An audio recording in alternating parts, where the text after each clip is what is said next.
ಪ್ರಪಂಚದಲ್ಲಿ 7 ಅದ್ಭುತಗಳು.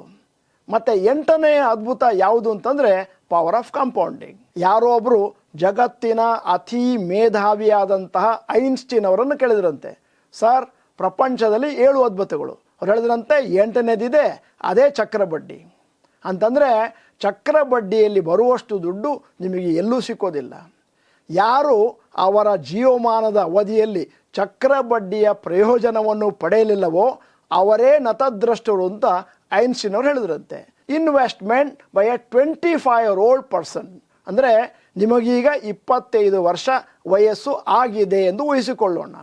ನೀವೇನಾದರೂ ಪ್ರತಿ ತಿಂಗಳು ₹1000 SIP ಅಥವಾ SEP ಮಾಡ್ಕೊಂಡು ಹೋಗ್ತೇನೆ ಅಂತಂದರೆ, ಮತ್ತೆ ರಿಟೈರ್ಮೆಂಟಿಗೆ 35 ವರ್ಷ ಬಾಕಿ ಇದೆ, ಮತ್ತು ನಿಮ್ಮ ಹಾಕಿದ ಹಣ 12% ಹಾಗೆ ಅಭಿವೃದ್ಧಿಯನ್ನು ಕಾಣ್ತು ಅಂತಂದರೆ ನಿಮಗೆ ರಿಟೈರ್ಮೆಂಟಿಗೆ 58 ಲಕ್ಷ ಬರುತ್ತೆ. ನೀವು ನನಗೆ ಪ್ರಶ್ನೆ ಕೇಳ್ಬೋದು, 12% ಅಭಿವೃದ್ಧಿ ಎಲ್ಲಿ ಸಿಗುತ್ತೆ? ಯಾಕಂದರೆ FDಯಲ್ಲಿ, ಪೋಸ್ಟ್ ಆಫೀಸ್ನಲ್ಲಿ, ಪ್ರಾವಿಡೆಂಟ್ ಫಂಡಲ್ಲಿ ಒಂದು ಅಂದಾಜು 7ರಿಂದ 8. 12% ಬರುವಂಥದ್ದು ಈಕ್ವಿಟಿ ಮ್ಯೂಚುವಲ್ ಫಂಡ್. ಅದರ ಬಗ್ಗೆ ಮುಂದಿನ ದಿನಗಳಲ್ಲಿ ಮಾತಾಡೋಣ. ಮತ್ತು ಅದೇ ದುಡ್ಡು ಅಂದರೆ ₹1000 35 ವರ್ಷ ಪ್ರತಿ ತಿಂಗಳು ಹಾಕ್ಕೊಂಡು ಹೋದರೆ ನೀವೇನಾದರೂ 15% ಬಂತು ಅಂತಂದರೆ 1.21 crores ನಿಮ್ಮದಾಗುತ್ತೆ ನಿಮ್ಮ 60ನೇ ವಯಸ್ಸಿನಲ್ಲಿ. 15% ಅಂದಾಗ ನೀವು ನನ್ನ ಕೇಳ್ಬೋದು, 15% ಎಲ್ಲಿ ಸಿಗುತ್ತೆ? ನೀವೇನಾದರೂ ಷೇರು ಮಾರುಕಟ್ಟೆಯಲ್ಲಿರುವಂತಹ, ಮುಂಚೂಣಿಯಲ್ಲಿರುವಂತಹ ಮತ್ತು ಲಾರ್ಜ್ ಕ್ಯಾಪ್ ಸ್ಟಾಕ್ಗಳಲ್ಲಿ ಹಣವನ್ನು ಈ ರೀತಿ 35 ವರ್ಷ ಹಾಕೊಂಡು ಹೋಗ್ತೀನಿ ಅಂತಂದರೆ ಆವಾಗ ಲಾಂಗ್ ಟರ್ಮ್ನಲ್ಲಿ, ದೀರ್ಘಾವಧಿಯಲ್ಲಿ ಒಂದು ಅಂದಾಜು ನಿಮಗೆ 15% ಬರ್ಬೋದು.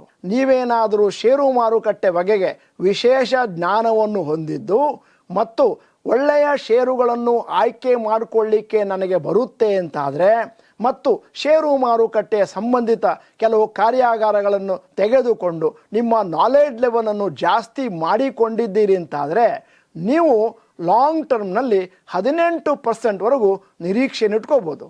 ₹1000 ಪ್ರತಿ ತಿಂಗಳು ಹೂಡ್ತಾ ಹೋದರೆ 35 ವರ್ಷ ಹುಡ್ಕೊಂಡು ಹೋದರೆ ನಿಮಗೆ 18% ಹಾಗೆ 2.57 crores ಬಂತು.